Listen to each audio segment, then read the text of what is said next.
Hi, everyone. This is Anya Farber, your host of the Zionist AF podcast. Guys, I'm so excited today for a multitude of reasons. I mean, all of the reasons all revolve around this beautiful woman right here, Tobi Lovv, who is our guest today. But first and foremost, I have not had the privilege of even seeing her over video in quite some time. And the last time I was with you in Israel was August, which is very traumatizing to me because it's been far too long. And even though we could schmooze for hours about catching up, we're here to talk about something specific. I mean, you have so much to say and share with us, but we have to start with this amazing book that is now available for everyone to buy on Amazon. So, my darling, I'll let you introduce yourself and let's start talking about this great book because I'm so excited. Such a pleasure to be again, and I'm so grateful for technology that we're able to do this, even at such different time zones. I'm so happy to be a guest on your wonderful podcast. And I'm really excited to share. Actually, I think this is the very first time that I'm speaking about this little big thing that has come into the world, bunch of energy that has come into the world that has been deep within me since October 7th. And I'm really excited that you're my first point of, exposure for something like that. So, yeah.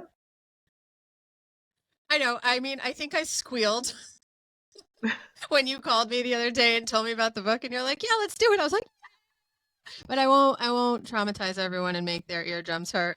But listen, I mean, I'm not at all surprised that this book came from you because again, multitude of reasons. One, you you are the epitome of literally oh, okay, I'm handling this and this and this and this and this.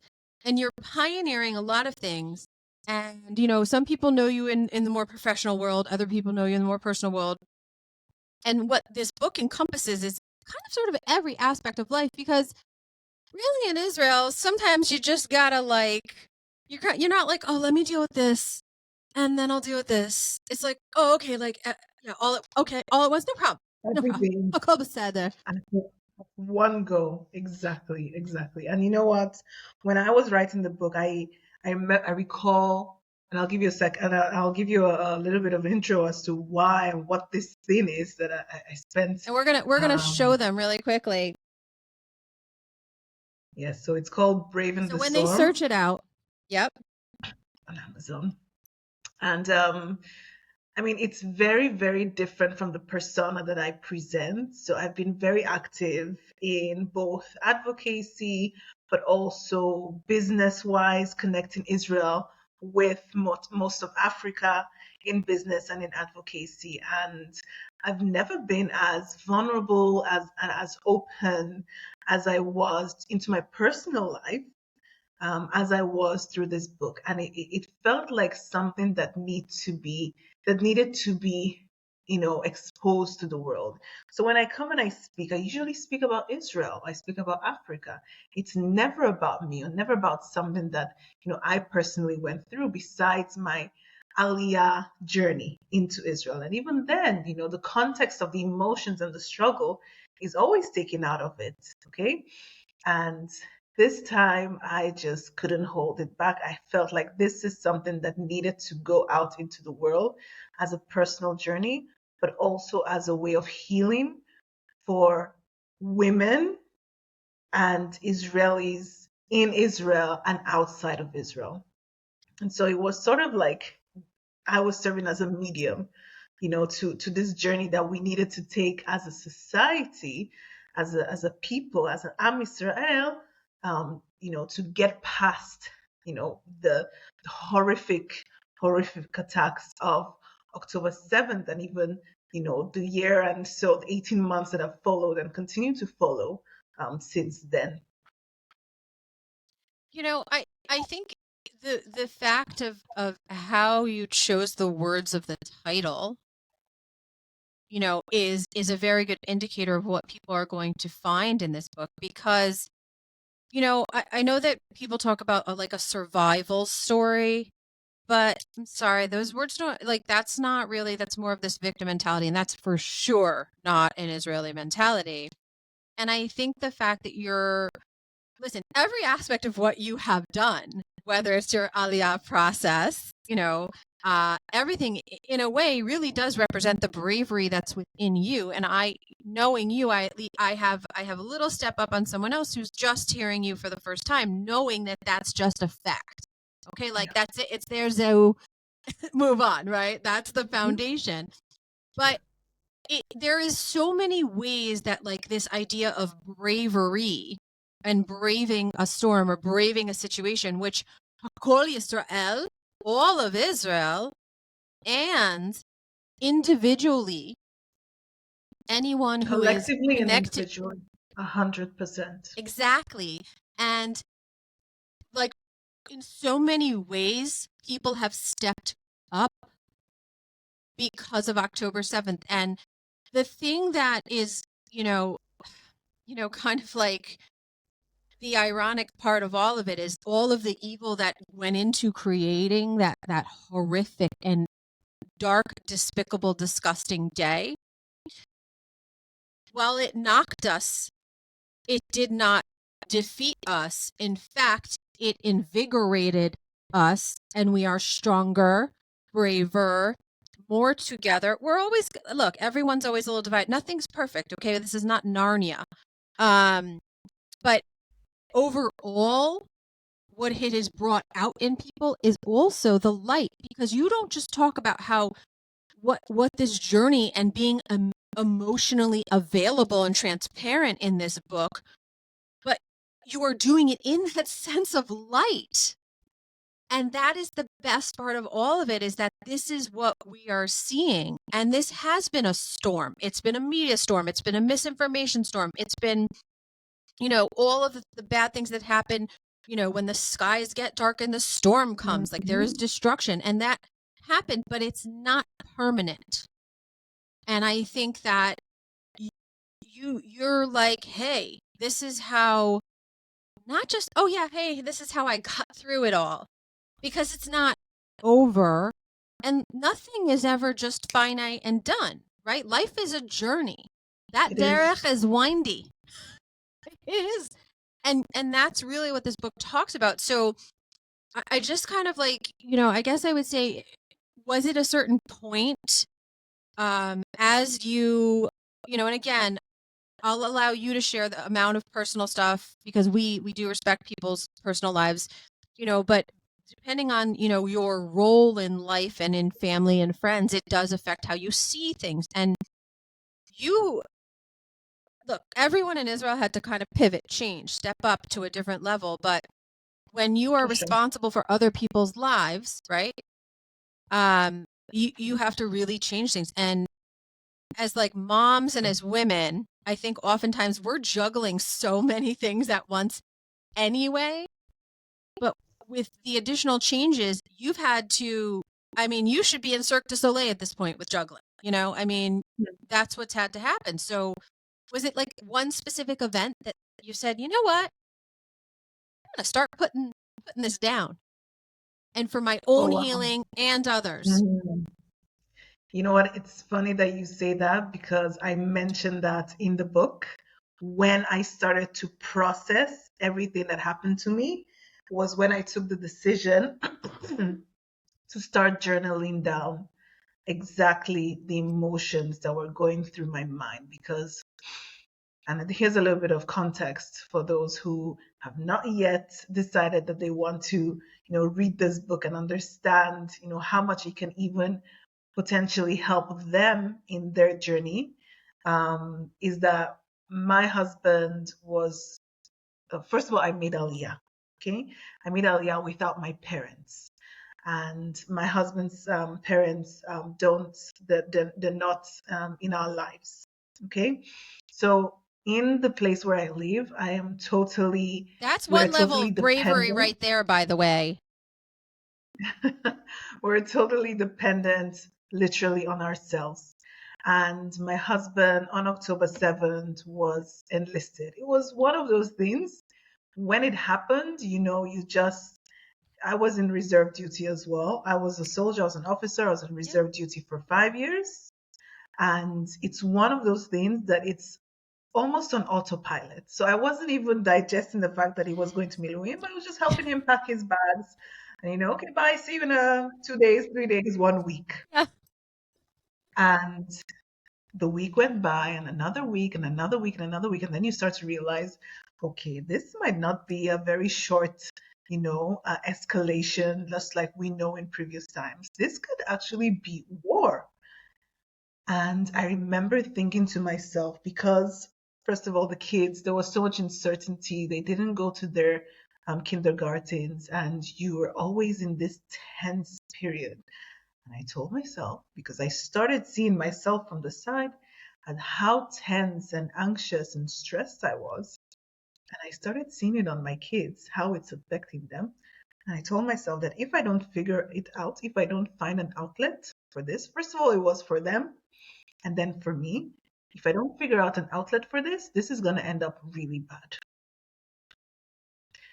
And Yeah. And so as a I parent, you started have writing that down. weight. Yeah, And so you I like started writing it down. I love it. I love it.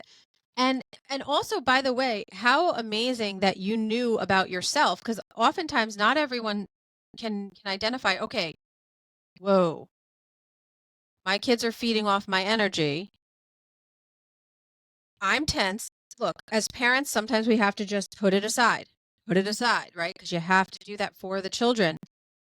And that's something I think oftentimes isn't really spoken about in the world outside of Israel.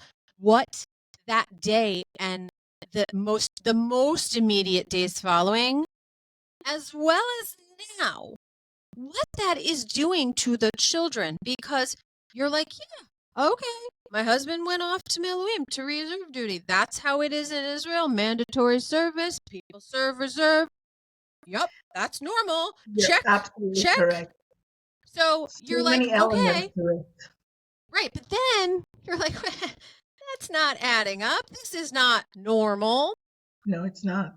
Right. And it's that is something that people don't acknowledge. And that is a huge pressure. That is a huge amount of bravery. That is a huge amount of a lot of things that we have to do as parents, as whatever, to, you know, do whatever we Maintain the need to. house. So when they say about the woman and her job is to maintain the house, cook, clean, provide, nurture. Well, apparently it's also in her duty to maintain the mental and the emotional status of the house. All right, No hold on. less Let than me check. anything else. Check. Oh yeah, by the No, way. no less. And how can you get into a position that you're stabilizing your surrounding if you yourself are not calm? And Anya, it's also the topic of the kids and the effect of the kids. Actually, the book was written as an inspiration of um, certain events that happened with my kids that brought to light various aspects of when you are in a situation such as what we went through in October 7th, and how you can, how you start to recognize certain things that are happening to you, certain things that are developing in your persona, certain things that are developing in your characteristics, in your personality, in your ability to communicate with the world. And so it's for anyone who reads the book, you will see that for each chapter, I usually began with a story of an event that happened with my kids that, some people may seemingly, probably ignore. But in each one of these exclusive situations, I realized this is not normal. Then I took that situation and I dissected it, and I started thinking, okay, what is the reason why it's like that? Why did I react like that? Why did they bring it up? It's not normal for 3 to 5 year olds to say certain things and to behave in certain ways. And so you want to try to acknowledge that and understand why that is. And it isn't a recurrent event. I mean, in many cases, my kids were my light and the compass that I needed to get me out of getting into a situation of being, God forbid, depressed, being down, being negative and all of that, because it was very easy in those first days to, I'm sure that people went through that cycle of emotions of being scared, being fearful, concerned, in denial. How can that have happened to us? That's not possible, you know? Yeah, exactly. But also, like, in a way, you're also grappling with the fact that your kids are experiencing things that, like you said, no 3-year-old or 5-year-old or any child should have to experience. And quite frankly, another thing that, more of our Zionist AF family knows this, but, I think less people overall in the world is that, yes, the attacks on October 7th were one thing, but Israel is constantly dealing with threats, and there are air raid sirens, and what does that mean, and what is that like, and it is so hard to express that to people who have never kind of heard it, like, in certain parts of the United States, when there's a tornado is coming, they have the tornado air raid siren. It's like, it goes off, and it's like seek shelter, which is what it means in Israel. Seek shelter. There's, a missile a coming. And yes, they have the Iron Dome and everything else, and all of the, amazing, plus God is watching. But people don't really understand that there's also a lasting psychological effect, and perhaps depending on where you are living in Israel, their entire school has changed.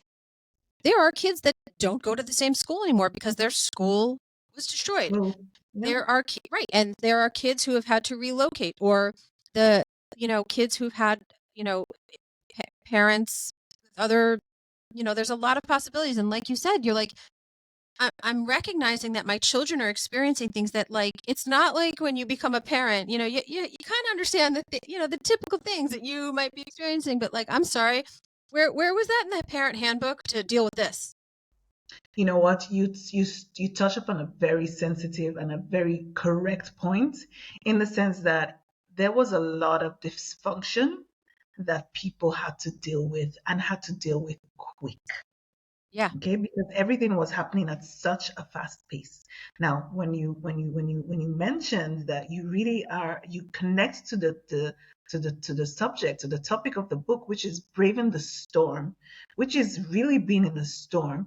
The first part of everything that I wrote in that book is the acknowledgement, saying to yourself, okay, we are in something now. I am not denying we're in something. And I think that realization, luckily for us as Am Israel, took very quickly to get to. Yeah. We are in something is happening. Let's see what we're going to do. And not be in a sense of denial that, oh no, we're not going to have to deal with this too much. It's not for us. We don't need to think too much. I mean, people already started getting, I have friends that are psychologists, and the minute that they heard of October 7th, they started thinking about programs for people and their families 6 to 12 months afterwards, because they realized. And you can say, Toby, it's because Israel is such an environment which you have these constant threats. Yes, to some degree, that's one of the reasons why we're able to do it. But I think it is something that is ingrained in the DNA of the people. And in the book, I constantly make referrals, to acknowledging where you are, starting from the base of acknowledging where you are, and then working towards that, but not working towards that just to survive and to maintain, a sort of like, oh, okay, it's under the radar, I'm fine. No, Right. for every single chapter, and I always finished it with practical tools to which you can, create and go through a lesson, going from survival to thrival, to thriving. Yes. There were always practical steps at the end, because for me, as a personality, I don't believe in strictly surviving. And you can say that that comes from my personal journey of making Aliyah, and coming to Israel on my own. But even in this case, I acknowledged that I was in a situation that was taking a toll on me physically, mentally, emotionally.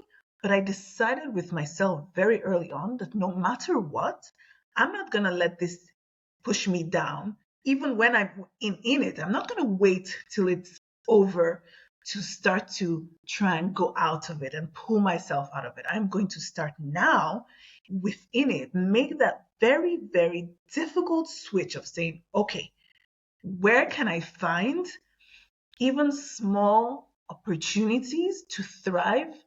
Maybe not in all aspects of my life, because come, everywhere was shut down. Business was not happening. People were hardly coming to Israel. People were hardly communicating. And then the anti-Semitic attacks started. So it made it very difficult to be in communication with people.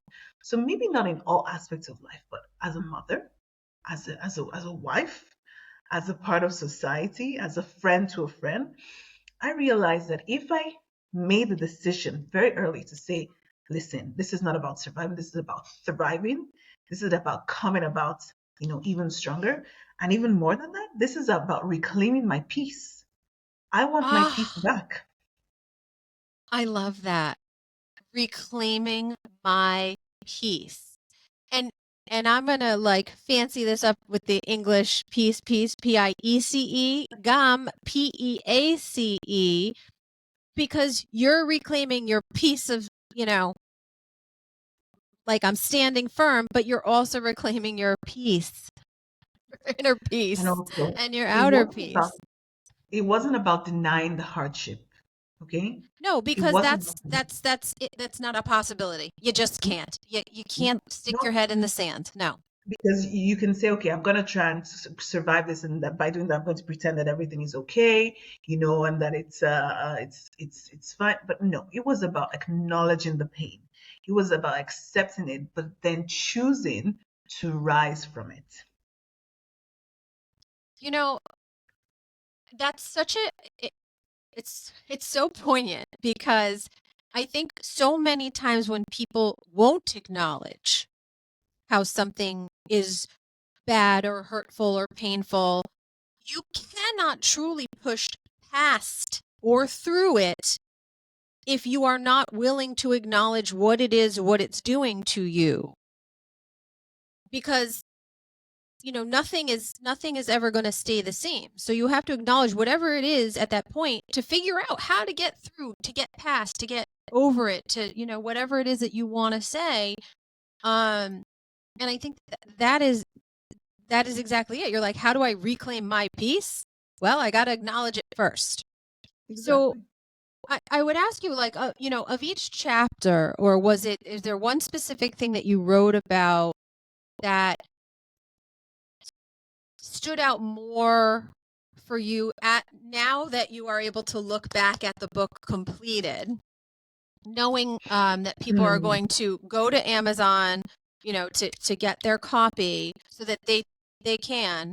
And by the way, I was toying with this idea, like, do I start the book before we talk? And then I was like, no, Anya, don't do it, because I was afraid that I would give things away during our talk. So I was like, no, no, no. And it's so hard because it's sitting like in my, there. And I'm Oh, like, yeah. don't. No, I really was worried that I was going to like somehow flub something and give something away. Because it's not my book. You're the one that acknowledged it and went through it. So you get to tell us, not me. Um, so like, is there a specific, I mean, again, I could focus on the title alone because I think that is so poignant. But is there something specific that you would really want to highlight for some of, our Zionist AF family so they know Yeah. kind of like, Every single one of every single one of those chapters is a chapter within something that happened to me or that I went through within this few months of those journey. But one of the chapters that stood out the most for me, that is, I think, an overall lesson for anyone and anything, is actually it was I think it was in chapter 2, and it was the strength in surrender. Okay? Letting go of what you cannot control. Some Life context lesson. to that. Some context to that. I am a firstborn daughter. I am I am very responsible. I have this ingrained need to control and plan and have every single, I mean, I run my house on a freaking rooster. Everybody knows, we have monthly meetings, we have weekly meetings, we know everything. Okay. To a certain degree, we have good control over what our daily schedule looks like. And in fact, I write another book. I have another asset, another, well, I shared about how you can grow and how you can maintain the right digital daily routine to help you thrive. So I write about that as well. This resource that I created not long ago. And after October 7th, I realized it is not in my space, not in my ability as much as I want to control the events of what happened after October 7th in terms of a physical exterior sense. And it's funny because the natural inclination of humans is really to resist what lies beyond our control. Oh, yeah. And I'm sure your psychologist friends could spend hours talking about that. but it's actually that resistance, Anya, that Mm, leads to our greatest suffering. Because we create this sense of boundary, of feeling, bound by our thoughts, bound by our sense of not wanting to let go of the fact that I cannot control what is happening. And after October 7th, I think in the first 1 week, I was a wreck. I was an emotional wreck. By emotional wreck, I was not sleeping well, so it was affecting my moods. I was, short-tempered. I was stressed. I wasn't hearing from my husband, frankly, so I didn't really know what was happening. And my kids right. were asking all sorts of questions, and I didn't know what to And answer them you because I can't have didn't know. you have nothing to tell them because you don't have the answers, right? So, and because I didn't sleep, I found myself constantly awake between 2 and 4 a.m. My body just naturally, probably from the stress, would just get up and start pacing the house. Pacing the house because even there was a sense of, security. How do you feel secure in your house prior to October 7th? So I would pace, I would get up, I would pace, go around the house, check the kids, cover the kids, go around, just busy myself. And one of those mornings, I said, hey, it's enough. I started talking to myself and I was like, listen, I cannot control. I'm having so much resistance, and that resistance is the root of my distress. And the lack of the sleep is one of the, excuse me, is one of the symptoms. So something literally shifted in me, in which I said, I no longer want to resist these emotions. I want to be in acceptance of them. I want to realize that this is the situation right now. Perhaps I cannot control this aspect of what is going on, but here's what I can control: my moods when I wake up in the morning, the way that my kids receive me when I come and greet them, the way that I speak to them about what is happening, the way that I sit and it takes personal space and personal time for myself. And when I realized that I can control, that not all control was lost, okay, and I surrendered to the fact that I couldn't control everything, it dawned on me and I started crying. And that was the first time that I was able to cry, and, really release this Yes. bag full of emotions. Because even up until then, I couldn't cry. I couldn't let out whatever resistance that I was having in me because it was just so much. Yeah. And what a relief it was. It was an absolute relief. And since then, I have had that conversation with myself a few times. Take account. Okay, this is what I cannot control. It's not like I cannot control everything because the mind tends to work on you. No, it's not like I can't control everything. But this is what I can control, and this is what I can. And what I cannot control, I will surrender my emotion and say, hey, you can have it. You can Right. have it. It's fine. Let me go on. And when I did that, I mean, immediately I had a switch, and the next day I could sleep better. And the next day I can sleep even better. And everything started to pick up. And so for me, that's one of the things that stood out to me was that surrender, that vulnerability, that need to reduce resistance was one of the first steps that I took into reclaiming my peace. And I feel like that's, that's a general life lesson, right? And as you're describing this, I'm thinking to myself how many times I say to myself, okay, Anya, you can't control a situation. You can't control another person. All you can control is how you react to that situation. And sure, knowing that and actively doing that and living that is not always easy. Sometimes it's easier than others. Look, you are a pioneer in your business life, and I'm sure that many times you have to say to yourself, okay, I can't control that person, but I can control how I react to that person. And I can control not giving that person power over me or getting a reaction or whatever the case may be, whether it's happy, sad, mad, glad, whatever. But in these situations, which so much is out of your control, like, hi, I know that I can't talk to my husband right now, but it sure would be nice to just have someone be like, he's good. Can't tell you exactly where he is. Okay, understand that. Um, maybe you'll see him in a week, not just like, I don't know. That's a lot. And it's a lot because, as parents, it is our obligation to, provide in every way for our children and their emotional stability, where normally there's two pillars for them. Now there's just one because the other one is over there being a pillar to a lot of other things right now. So now you're having to like extend your hands and carry the weight of all of that, right?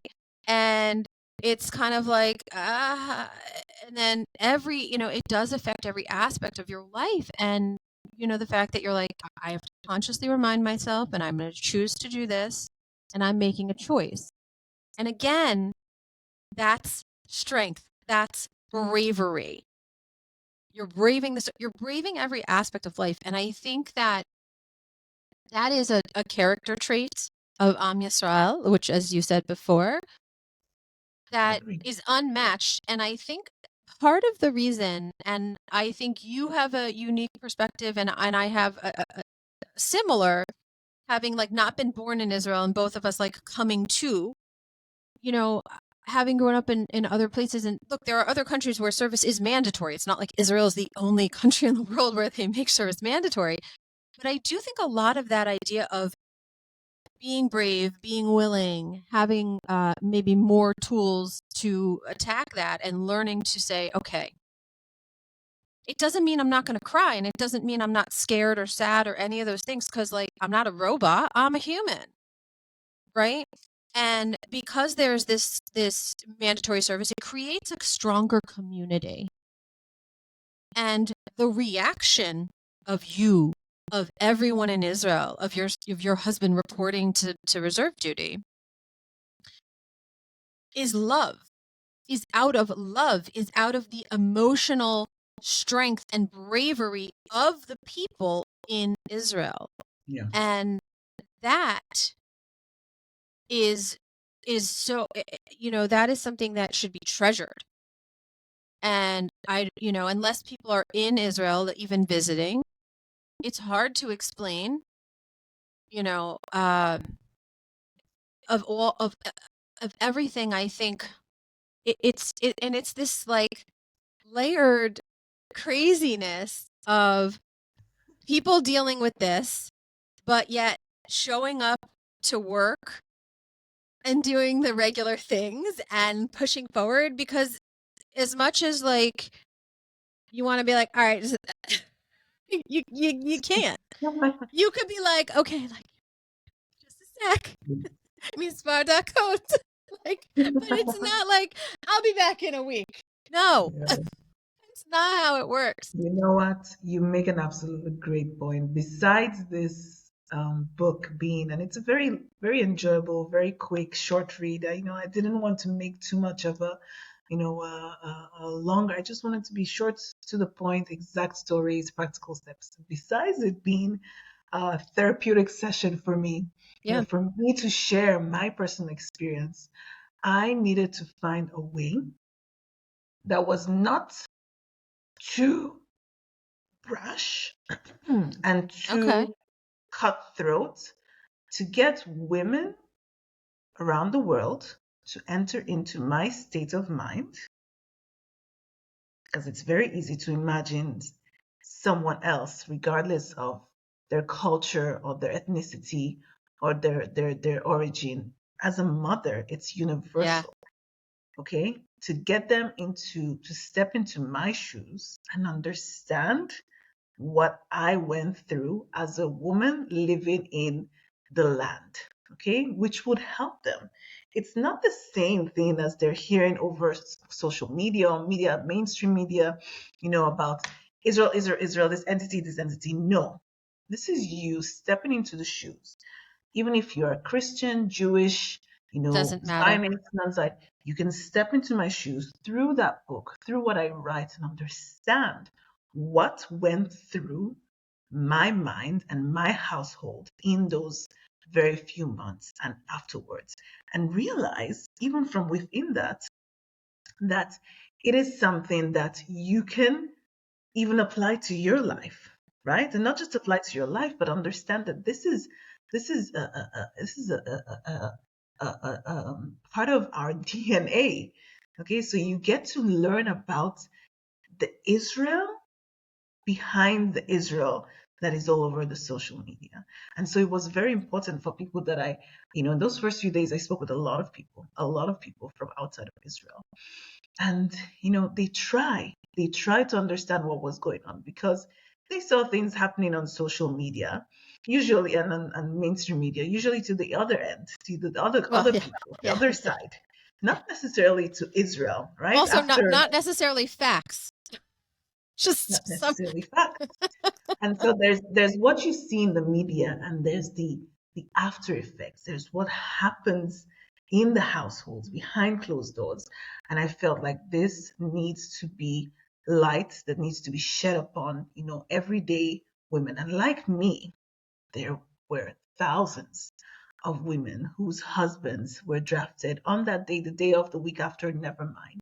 And they had to become the chief decision makers, the chief leaders, the chief managers. Everything fell under their jurisdiction within one night. Okay, it doesn't matter if they're pregnant, just gave birth, were trying to get pregnant, or just got married. Everyone had to fall in line into some kind of sacrifice that they made. And again, besides it being therapeutic, so this is for three people. This was for myself as a therapy session. This was for other women like me that perhaps didn't need the therapy or didn't go to the therapy, but never really took the time to really process Acknowledge. Yeah. everything, acknowledge and process everything that had Yeah. gone through, and perhaps maybe had not or have not yet made that decision. It's very possible that there are women who have not yet made the decision to thrive. There are There. still Yeah. women who are in survival mode, Yeah. even 18 months after. And Yeah. if there is a practical booklet or guidebook for women to help them get out of it, this, in my opinion, is one of them. Okay, because it really takes you step by step through the various chapters as to how you can really use practical tips to get you from where you don't want to be to where you do want to be. And third, again, like I said, it was for the people outside of Israel, okay, in the diaspora, people that are connected to Israel spiritually, whatever, to try and understand what happened, what transpired within households, okay, within those few months after October 7th. I'm gonna pick apart what you just said because I'm not sure if you're aware of this amazing soundbite, but honestly, just crazy, amazing advice that you just gave. You're like, how do I get from where I don't want to be, but this is where I am, to where I need to be or want to be?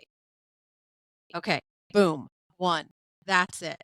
The thing is, you also are going like, this is not just for myself, for people in Israel experiencing very similar things to me, for people who are connected, whether they're Jews in the diaspora or they're Zionists because, of their faith in the Christian faith or whatever the case may be.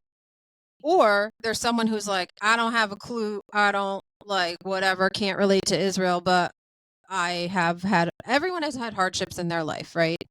And they say, don't judge someone until you've walked in their shoes.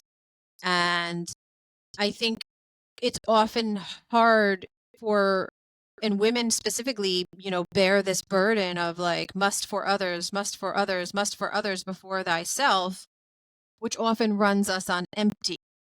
There's a reason, God forbid, the oxygen comes down from the plane. They say, put it on yourself before you put it on someone else. And as a mom, you're like, nope, nope, nope, nope. Put it on my babies. Put it on my babies. No, there's a reason, because you're going to pass out and you're not going to be able to be there for the babies if you don't heal thyself, right? I'm a better mom when I'm happy. I'm a better mom when I'm feeling healthy. And I am so, like, I can see how you being so honest and so raw about what happened to you could help women in any situation. Like, women who are living in a place where there was a horrific earthquake, which has completely, shattered what was, and, the rebuild to what will be. Here in the United States, I'll even say that the name of the state the proper way, not the way I normally refer to it, but California. They had the wildfires. I usually call it something else. They had the wildfires, and people entire neighborhoods were burnt. And it was very eerie for me watching that on the news, because some of the footage reminded me of some of the kibbutzim neighborhoods, and it was because I walked those hallowed grounds in Israel and have some friends who are most affected, or someone who was in the South with these crazy weird floods or the tornadoes that rip through a town and rip a school apart and all that stuff. There are things that happen to us in life, whether they're natural disasters or they're, horrific evil monsters, UNRWA, Hamas, Hezbollah, the useless nations, the Red Cross. Sorry, it's just like vomit comes into my mouth every time I say them because they're just as bad. That perpetrate, right? Whether it's man against man or like nature, right? There's all these things. These things happen. But if we don't acknowledge and don't do these things and don't do for ourselves to strengthen ourselves and stand tall, we can't. We can't move past. We can't get by. We can't innovate. We can't do it for ourselves or for our children or for our partner or family or friends. And I'm so excited to have the book, and I really think that this is going to, like you said, be a guide. And the other thing is, it's not like you're like, okay, so and on to the next. I'll never have to remind myself to remember to acknowledge and employ my strategies to be the best me, so that I can be the best mom and partner and and company owner or employee or teacher or doctor or whatever the case may be. This is, like you said it appropriately. It's a guide to refer back to, because listen, we can all be amazing, and I like to consider myself a very strong woman and all that stuff, but sometimes I need a reminder. Sometimes I need a second. Like, it's overwhelming, and it's, I think to what you're saying, and as someone who is very connected to Israel, and obviously in the process of, sorry about that, in the process of moving to Israel, making Aliyah, as you so aptly put before, I felt so helpless not being there. Mm. And I actually think my fear level was higher because I couldn't just not reach, my friends and family by phone. I was so far, I knew I couldn't just like Get on the get car, yeah, drive over there. or one of those death scooters like I'm not riding those. I'm sorry. I can't. I just can't. They scare me. Um, I'd have to like get on a plane and oddly enough, I had a ticket. I was supposed to come like 4 or 5 days later. And it was like this unknown. And I was like, can I still come? Should I still come? And at that point, it was just the one airline, which it still kind of is, LL, that was flying from the US. And they were asking people to give up seats so that soldiers could return home. And, I went back and forth with this, like, well, should I give up my seat or like, should I go and try to do something? And then I was like, wait, am I going to be more of a burden than a help? Hmm. Not that I didn't have the very best intentions, but it was kind of like, wait a minute. If I go to stay with friends or family versus a hotel, am I taking? I don't want to take. I want to give. I want to like, it's like, well, I can't give because I'm on empty and I don't know what to do. So I need this and I need that. And it's like, okay, well, that's how everyone is feeling in different ways. But you're like, that's why this book is here. And that's why, I'm doing this. And it's To so not funny because bleed on my empty. phone is ringing and it's my mother calling. And so I think that's really even more funny because like as a mom, like I'm like, oh, look at that, my mom's calling.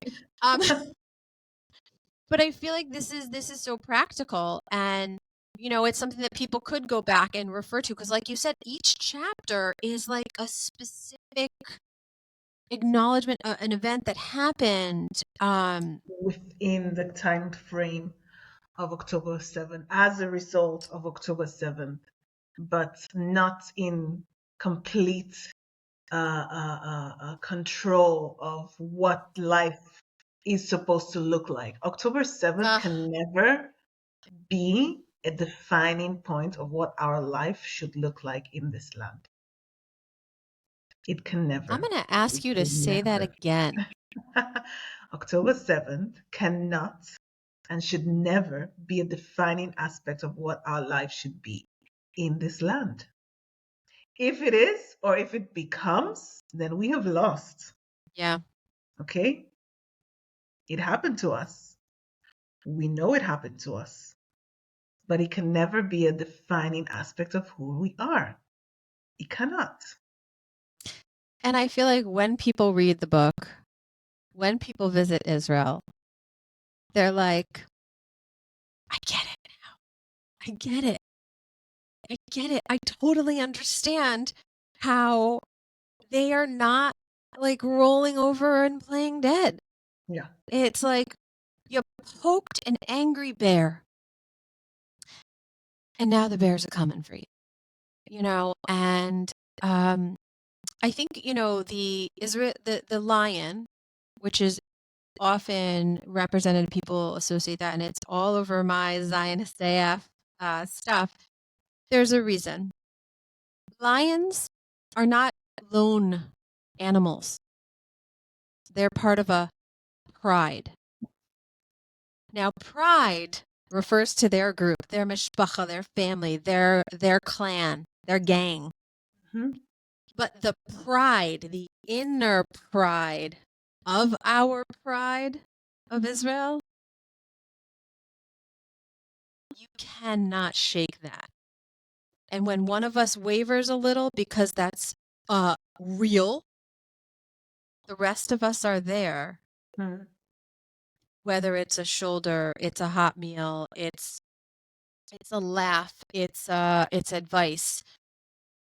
That's what you are showing the world. You're bringing this to the world through the book by being honest, by being raw, by being an incredibly strong woman who was able to say like, hey, by the way, being aware and accepting of my emotions and even showing them does not make me weak. Sorry, it doesn't. It makes me real and it empowers me.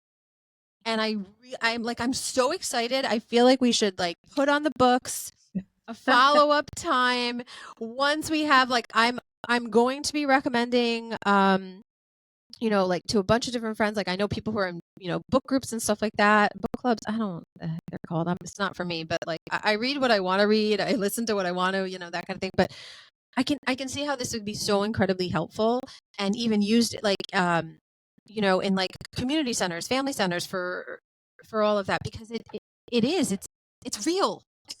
It's it's not perspective. I mean, it gives perspective, but it's not like this is real. Hi, this is what happened. Here is what I dealt with, am dealing with, and will continue to deal with because life is a journey. And I'm so excited. And I'm going to, tonight is when I'm going to start it. Because I did promise myself to wait. It is, I didn't just say it's from survival to thriving. In a sense, for me personally, in this last 18 months is one of the most productive, active, successful, you can say, times or periods that I've had in many aspects of my life, family life, business wise, even advocacy, getting across to various different channels, being interviewed across so many, stations, international, national, getting across to speak to so many faith leaders, in my business, in my family, in myself. And so, I run an international business consulting organization that has actually expanded because of that mindset that I've entered into. And mindset is also something that I focus a lot on, which makes sense, and how I wrote this book. And I've also gone to write and release another ebook that has to do with the business aspect of it. But I've been able to take things that were always in the back of my mind, that were always on paper, and deliver and implement them. And I don't know if any of that could have happened without Hashem, okay, first and foremost. But second, without the way that I was able to deal with, to brave the storm, so to say, if we're speaking in context, with the events of October 7th and even afterwards. Running a household in which your husband is hardly around, right? Running a business in which you also have to factor in the time for the kids, the time for yourself, the time for the house, everything that has to do with running the house, and doing this without much of a family support in the background. And so, with all of these things that happened to me, I feel like I became much better and stronger for it. And I want to see that in other people's lives, in other women's lives, because as women, we are very capable. I mean, our capacity is very, I think sometimes we're not even aware. I think in October 7th in Israel, for sure, women became so, deeply aware of what they're able to do as women within the household, even though, of course, a household is always going to be made up of, mommy and, mother and a father, two parents, two parent figures that are there to raise the family and so on and so forth. But women, we got a glimpse into some inner powers that perhaps we never knew we had, because the situation and the circumstances never required us to step into a character that is slightly out of our comfort zone in all essence, right? And so I have to say that I'm so happy that I was able to grasp all of those things and put them down into a book, and not just go through a personal journey and be better off for it. No, to actually put it into a book, into a very easy, very readable, practical, book, short, that you can read within a few days, but that will have this massive impact on your daily life even. And I think, there's a few things that you can say about that. Like, it's very easy to think that someone is a certain way when everything is good and smooth, right? But the true character of someone is when like things are tough and the road is very bumpy. You're almost like in the darkest of spots, and that is when you reach into your soul. And I I want to reference something that a conversation that I recently experienced, but I would like to try to be vague about it for the protection of the people that I spoke to. But um, I was fortunate in having an opportunity recently, and I'm going to be very vague, recently to interact with an Israeli who was a rescued hostage. And listening to some of what they had to say, and I'm even keeping the male female ambiguous, um, when they spoke a little bit about what they experienced during um, the time in which they were held, again, hostage against their will by horrific, disgusting monsters who I wouldn't even waste my spitting on. But also this person's ability to be in the moment and even light-hearted about things. It is when you are faced with the eye of the storm, right? If it were a hurricane, the worst part is the eye of the storm, the strongest point of the storm, because a storm is not always one level, right? There's like a buildup, a peak, and there's a down, and sometimes it goes like this. Sometimes it's like boop, boop. But listen, that's life. It is a constant change. Being able to do that is something very unique, and only can we brave a storm and know, okay, there might be another one coming. And the storm isn't the events of October 7th. The storm is it's life, right? And it's how do you deal with certain things. And for you, for you're talking about your experiences were one thing, but someone else can swap another experience to help them get through. Like, you're not like, oh, hi, this book is only for people who experience the same thing I did. No, it's how do you take my experiences, relate it to yours so that you can progress. And I also think because you said, through women don't always know their strength and stuff like that, it also reminds me of, like, I think sometimes, or something's like, oh, well, within Judaism, men do these things, but women don't have to do these other religious obligations or whatever. And I asked why one time because I was like, well, why? Love to ask that. Lama, why? Why? You know, don't worry. My son ended up being very inquisitive too, right? Like, you reap what you sow. And, it's that because women are mothers and they're bringing life into the world, they're already closer to God. And, it's this inner thing that is so often within us. And you don't have to be a mom to understand it. You just have to be human, really. And I think that all of this is amazing. And I'm telling you right here and now, like, we are going to be coming back to this in a few, in the not so distant future, and talking about, because I'm so excited to have you discuss with us some of the feedback now that the book is out and available, that people are going to be giving you, because it is something easy to read. It's something that you can go back to, time and time again, as a guide, as a refresher, or whatever you want to call it, as a resource. You have given your being open, created tools for other people to get through. And I cannot wait to like get to that point.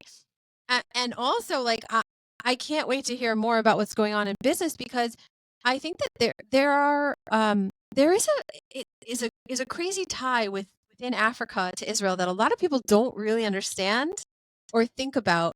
And I was fortunate enough to be with Simon, who talks so beautifully and openly about what he experienced, being from the Sudan, and the horrific things that he experienced, like personally, the horrific things that he literally personally experienced, and how he talks about, when evil comes in the form of genocide. Obviously, that's what he experienced, and what happened to Israelis. That's what October 7th was, guys. That was genocide. Um, you know, and when he talks, I've been places and people are like, huh. And I'm like, really? You don't see the connection? Like, I don't understand why people don't see the connection. And there's so much that I'm like, I can't wait to hear the next step from you, the next step from you, the next step from you.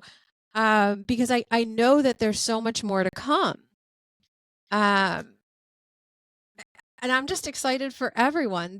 And we're going to have the link to Amazon so that they can order the book. Yay. And, if you guys have other questions about your personal company, we'll put those links up. So we're going to put whatever information that you provide, that you are willing to have people contact you. Like, guys, let's remember, we always respect. And I say this, and I know that our Zionist AF family obviously understands this and respects that. And I don't even know, it's not like I think suddenly that the people that post these horrible, hateful things about my podcasts on YouTube, about how they love Hamas or something. Obviously they don't care what I have to say. But again, I choose, here we go, right? I choose to take all those disgusting things and just get really comfortable living rent-free in their minds. I mean, I would want to talk about me too. That's a choice. Is it always an easy choice for me to make? No. But we have to figure out and go deep and figure out, what do we need? I have to acknowledge that there are hateful monsters in this world. Otherwise, I'd be really upset, racking my brain why people exist to promote hate. I choose to acknowledge they're losers and hate-filled and have no life as I get more and more comfortable in their brain. And that's it, right? Because otherwise, I would be upset or scared or offended, And I'm not saying, by no means am I saying I'm perfect and 100% of the time. I'm just like, doesn't matter. Yeah. But it's an active choice. And I think that oftentimes also women have to be reminded to prop up other women, because culturally speaking, worldwide, culturally, not just American or Israel or whatever, culturally, worldwide, women were taught more to be competitive than supportive. And I don't really like that. I like the supportive over the competitive. And you know what? There's so much more breakthroughs when there's support in the room as opposed to competition. There's so much breakthroughs when there's acknowledgement, when you come from a place of acknowledgement. Oh, I see. That's why she's going through and making those kind of decisions. It's because ABC. Yeah.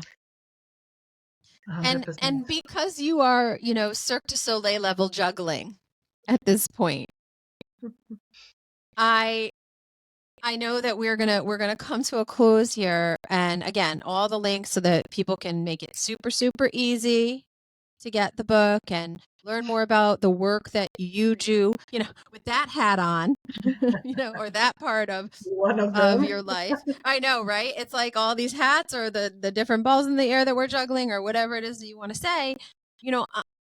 I know that there are people that are going to want to click on those links and get that info, and we're going to have that for them, because I cannot wait for the next time we talk on the podcast because we talk. But it's like for everyone here. Gam also. I can't wait to see you in Israel again because I don't know if I ever told you this, but when I saw you at Biga Cafe, I feel like, yeah, shout out to everyone at Biga because like that's like God, I love. Listen, I mean, Hillel fooled a mutual acquaintance of ours, in front of ours. Like, obviously, everyone knows he's a very intelligent, funny guy, but like, damn, Hillel, you know some stuff because he's the one who's like, come sit at Biga when you have nothing. Like, you don't, it's not like I have nothing to do, but he's like, if you don't have somewhere where you have to be and you could just like work wherever you're working, he's like, go there. Because inevitably, you're going to bump into someone that you've wanted to bump into or something like that. 100%. And this particular time, you know, I think in the span of a week, I bumped into Eitan Shataya, who I had been like, we had been playing this like missing each other message game for so long. And then, I was actually saying to Hillel as we were sitting in a meeting, I was like, I really hope I can connect with him this time because we keep missing each other. And then like 20 minutes go by or whatever. And he goes, wait, didn't you say you were trying to? And he goes, look over there, Anya. And I was like, what? And then again that week when you know, I was sitting and he goes, because I don't know, sometimes I'm just like oblivious as to what's going around me sometimes because I'm just focused on one thing. And it was funny because Hillel goes to me, Anya, look who's sitting over there. And I was like, what? You know, I literally like, what? And then I was like, and then I'm like, oh my God, I'm staring at you because I'm like trying to figure out if you're in like a work meeting, if you're just having lunch, because I'm gauging like, because you know that weird American insecurity of like, should I go up to them and say hello, even if it's someone I know? Like it's that weird like, whereas in Israel it's like, okay, Anya, you're in Israel, just walk over, you know. Business, whatever. And people are like, that's so rude. I'm like, no, it's really not. It's just normal. And it's so funny because like, you know, I see it all the time, or even when I'm in the middle of something, like, and I just like, it's fine. It's just like it's fluid. It just flows. So I was so excited because I was like, oh my God. And I'm not gonna lie to you, Hillel fangirls a little bit over you. Are you serious? Sorry, Hillel. I let it out of the bag. I did. Like, and it was funny. He's like, do you know that she was the first woman from Nigeria in the IDF? And I'm like, fangirl much? Because he's like, didn't you want to talk to her about business stuff in the podcast? And I was like, I did. Because I always have like this list of people I'm hoping to get a hold of. And sometimes I don't have that in or that connection to, you know, you can't just cold call everyone, you know. And you were on my like, I don't know how to get in touch with you person like list, but there it was. And so I say that must be the magic of Israel. It is. Because that is when like yeah, I know. I'm gonna have to start. I don't know. I was like, you know, an office next to it. No, listen. I said that to Hilla. I go, where do you work out of an office? He's like, yeah, here. Like, this is a table in a restaurant. He's like, look around. That's what everybody does. Honestly. And but it's so funny because it's true. And I think that encompasses what I hope that after reading the book or thinking to, you know, themselves like I needed that, or I hadn't thought about that, or oh, it's so nice to feel like, oh, I'm not alone. Mm-hmm. That this gives them like yet another reason to come to Israel and really, truly understand. Look, sometimes it's intense, man. You know, sometimes it's just almost every day. It's the reality. It is the reality. If it's not the ongoing situation, it's something else. I know, right? Like, I don't know that you're just bored or like ever, but this is what I want people to see. I'm so excited to have you on. I cannot wait. We're gonna have to. You and I will talk privately after about when we figure out when is this next time. If anyone has any questions, or by the way, guys, if you see the Zionist AF podcast and you're like, I also would like to interview her about her book. Oh, just click on the contact section. There's her info. There it is. Or if you're like, I don't know, feeling lazy and you know me, then just message me and I'll put you in touch. So it'll all be good. Amazing. Listen, my beautiful, amazing friend who is more beautiful inside than outside, which is like physically impossible, but yet it is. Aval, etc. Just that's why it just is. I cannot wait. It's April, so Aliyah is coming, and we're living there as of August. So I know I'm somewhat having like the real estate freak out time right now, like trying to figure out where I have an initial landing because I can't figure out of like long-term landing yet. That's yo tear me die. It's just too much. I can't. But that part is coming, and I'm so excited. And I feel like with Passover just around the corner, yes, I'm acknowledging it officially for the first time because I live in Passover denial. Are you serious? Oh, no. No, this is my jam. Toby, this is my jam. I live in Passover denial until the last minute. I see the Passover section in the grocery store. I do not, don't, no. I don't want to deal with it. I'm just like, nope. And then it's like, the week of, I'm like, okay, all right, I guess I really got to get on that. But this is how I choose to live. We'll see how it is in Israel. It'll probably be a lot easier. But I'm no longer in Passover denial. And I think of all of that, right? Everything that we experienced and what Passover represents, like really the triumph, the bravery, the fortitude, the inner individual and collective strength that it took to do all the things that we did, let alone wander the desert for 40 years, like, because men can't ask for directions or whatever you want to say. Like, I would have been like, I'm out. Like, I'm going to find my own way. I don't know what's going on here. This matzah makes me constipated and I can't handle this wandering, but no. You had a podcast during the 40 years. Oh my God. Guys, like, this